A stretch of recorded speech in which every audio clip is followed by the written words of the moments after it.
morning, folks. Today we're on Judy Farms.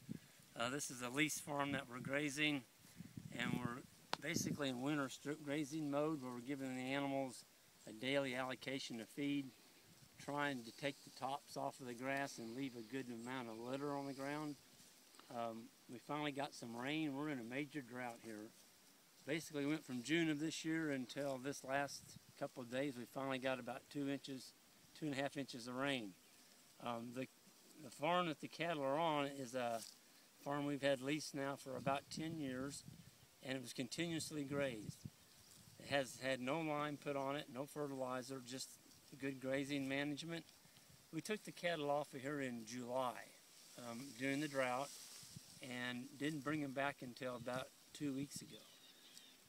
Even though we haven't had any rain, because we left the farm with a nice amount of thatch on it, it was actually able to regrow with the cooler weather in the fall. We did catch a couple quarter-inch rains.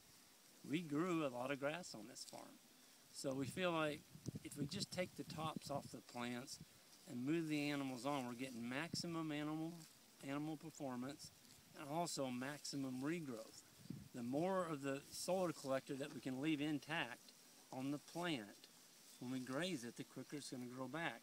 Well, if you get in a drought situation, you sure don't want to graze that down very low, or you won't have any winter feed like you're looking at today.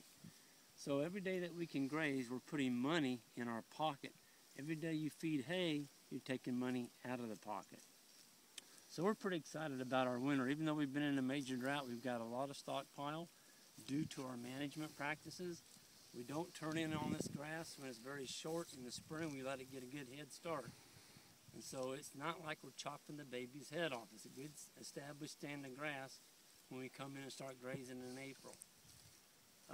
These cattle are all South Pole. There's bulls in here, there's steers, heifers, cows, this year's calves, and we run one mob.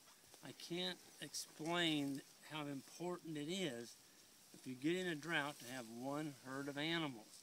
If you have multiple herds, it's going to kill you in your recovery period, because you have two groups of animals at two different spots on your farm, and that effectively cuts your grazing period in half.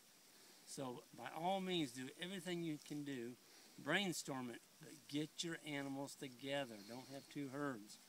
These animals are all in one mob, and that's just the way we run them all the time that we can. One mob of cattle, one grazing move, one mineral, one water source. It just makes life really nice. I think that's about all we have today. Thank you all.